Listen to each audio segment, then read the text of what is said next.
feel it. The light is back. We're back. I can remember back when Destiny 1 was first announced. I was so excited since I loved the original Halo trilogy, and the fact that Bungie was taking the refinement of Halo but adding RPG elements to it had me more than willing to fork over my money for a copy. Then I heard about the shared world aspect and its always online element, and since I didn't have access to an internet connection at all, my excitement was drained faster than an all-you-can-eat barbecue buffet in Texas. In the end, my only experience with it was a one-off go at a friend's house, but I actually didn't mind what I saw. But now I've got a decent job, my own internet connection, a sweet desktop computer, and the PC version of Destiny 2, which is an MMO shooter by Bungie, published by Activision for Xbox One, PS4, and what I got my hands on, the PC. And I've got to say, while there is certainly fun to be had with Destiny 2, it is plagued by some really questionable design choices and story problems that can really hurt your time with it. Your light.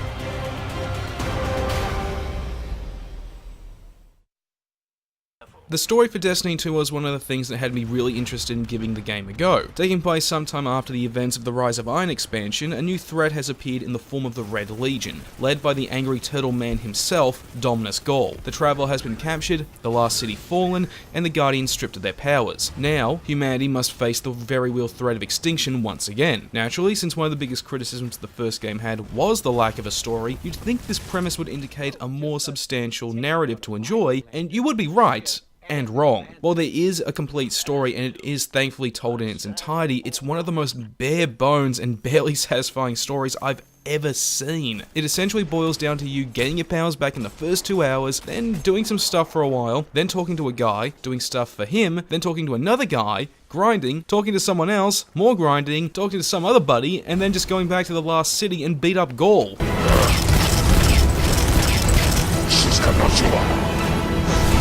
In the lead up to release, I was expecting something more interesting than just running around. Bungie could have made ideological division and disunity a core theme of this story. What with the characters initially looking into alternatives to the powers they lost? Instead, all we are is just an errand boy running around, doing odd jobs for a war effort that we don't see the real consequences of except at the beginning and the end. Well, they've retracted the bridge. We're not going to be able to cross that gap. This could have been forgivable if the characters were at least likable, but no. If you thought the characters were going to be those three-dimensional versions we saw in the trailers, you are sadly wrong. We hardly see hide nor hair of anyone outside the cutscenes, or when we first meet them, and it's a severe case of what you see is what you get. Whatever charm Cade's lighthearted, wisecracking personality had in the trailers doesn't shine through, if at all. Every week, I'm going to send you off wherever we're seeing the most enemy activity, and you, my friend, are going to help shut it down. Now, before you start thinking, well, at least I can soak in the universe and its lore to make up for these issues, you're still out of luck. While the first game fumbled how it showcased the lore with the lack of a proper index, here, Bungie didn't even bother to integrate the same system. So you've got no way to look up things like IO, the Taken, the Cabal, or even who or what the speaker is. I only know what these things are vaguely thanks to watching random videos and Wikipedia, but not everyone has done this, let alone played the first game. Something else that's just as mishandled is how the world is presented to the player. It's not like you don't go to some interesting places. Nessus in particular is a gorgeous biomechanical backdrop to the gameplay, and Titan is shown off in amazing aquatic splendor. The problem is that in order to access these zones, you just use a point-and-click menu that acts as space travel. In other MMOs like Guild Wars 2, the zones are massive, so when the game has to load in a different area, it doesn't break the feeling of a persistent world. With Destiny 2 though, you're just free to leave at any time, and to make it worse, their size is inconsistent. Nessus is gigantic, while Titan is just 2 or 3 oil platforms in the ocean with one big spot for instance events. And the other 2 zones are really just medium in between the small size of Titan and the large size of Nessus. So there's no real sense of a persistent world that you're exploring. Instead, it just feels like you're jumping from one playroom to another. This could have been forgivable if it wasn't for one bigger issue. The game has fewer zones than Destiny 1, and to top it off, none of the first game zones come back. Despite these issues, what little of the lore in the world that is in the game is interesting, and they can still be fun to be had exploring the zones. Now to get back onto the story itself, it does have some interesting narrative-driven moments that are engaging and I dare say, the best parts of the game, especially when you unlock a new subclass for your character. Everything from the music to the sense of power, testing out your new abilities just sucks you in what I can only call as full-on hella fun. But then again, this just might be because of how comparatively lacking all the other narrative moments really are. Either way, at the very least, there are a few moments in the story that are diamonds in a coal mine, and the gameplay side of things has much more going for it. Combat, for instance, is a lot of fun, thanks to its fast pace and what I can only describe as a bouncy feel to it. This is punctuated by some great sound design and a solid variety of visual feedback, ranging from enemies' necks spewing blood to what can only be described as their souls leaving their bodies, making almost every time you blow an enemy away or try out a new gun plenty of fun. This is further helped by a good deal of enemy variety. The different aliens are not only distinctive in appearance, but in tactics as well. For example, the Vex are a race of robots, so naturally they move and fight in an automated fashion, akin to just marching forward, whereas the Fallen rely more on speed, melee, and guerrilla tactics to keep you on your toes. You've also got access to 3 weapons equipped at any given time to assist with different situations. Granted, there are times where the use of one over the other is practically mandated rather than a strategic choice, but the visual feedback from attacking and the creativity in some of the designs for these guns are enough to make this ultimately forgivable. That and using a magnum that shoots out what are essentially little exploding stars is something that I just can't help but love. However, one thing all the unique alien designs and particle effects can't cover up is an unfortunate realization that all players will eventually have. The enemies are just bullet sponges. Now, don't let my statement fool you. The enemies do have different strengths to lord over the player and seem to favour different tactics, but at the end of the day, they all seem to rely on the exact same tactic to attack you, putting themselves in the open so they can get a better shot, and in turn give you a chance to shoot them. This is doubly so with the boss fights, which aren't much to write home about. They often seem to just stand or float around before moving to another position. Even the final boss fight with Gaul isn't anything interesting, outside of him using Guardian abilities and going out into the open more than the other bosses.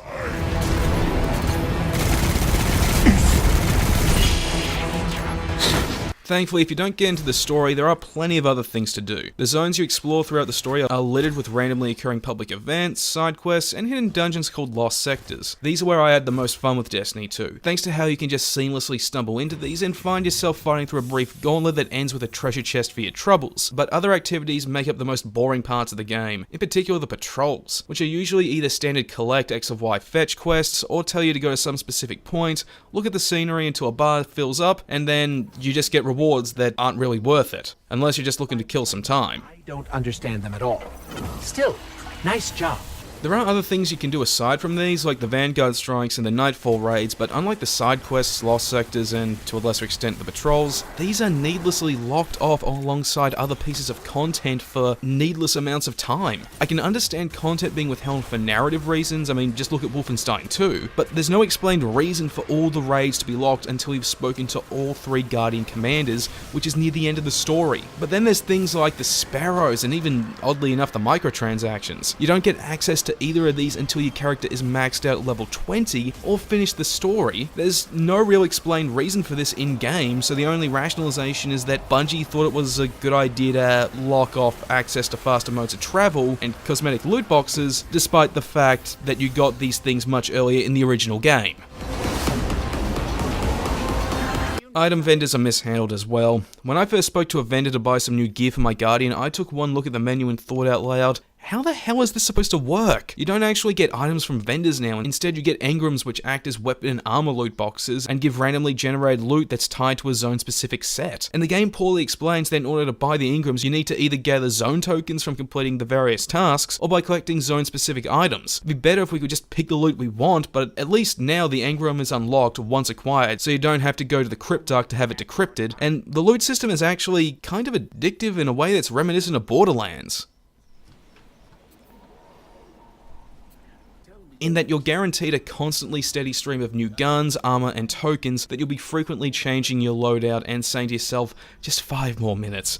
I want to see how effective this golden Luger with flame damage is against a Fallen's head. However, in turn, the loadout system can't help but seem dumbed down. You see, while different weapons and armor offer different benefits and protection, the only stat involving your gear that's worth keeping an eye on is your Guardian's resulting power rating. I get that's supposed to be a measurement of your Guardian's strength based on what you've got, but it essentially means you'll ignore gear with valuable perks that make up for the lower defense or attack, for overall inferior gear that just has a higher power rating attached to it. And don't think you won't fall into this behavior, because you will. Since in order to have a decent chance at challenges and even the much touted Leviathan raid, you need your power rating at a minimum level, either to be able to access these or just to have a chance at surviving them for the rewards. You can upgrade your less powerful gear, but this can be somewhat time consuming and may end up costing you upgrade resources, which may have been better spent elsewhere. While this is certainly an interesting alternative to simply letting your character's level determine what you can do best, it's just a shame that it encourages you to focus on one character stat at the expense of other benefits. But considering the other issues in the game, this really does pale in comparison. Now let's touch on the Crucible, which is Destiny 2's competitive multiplayer. It's not too bad. Progress is carried over between here and the main adventure, so you go into it with your current Guardian's loadout and abilities, so you've got a good familiarity with what you can and can't do, and therefore strategize accordingly. The flow of combat is more like Call of Duty, with the maps consisting primarily of tight corridors, but thanks to the diversity between the weapons and the much bouncier feel combat has, familiarity with your Guardian's abilities as well as the layout of the map play a much bigger role in victory and defeat, rather than simple twitch reactions in rounds of 4v4.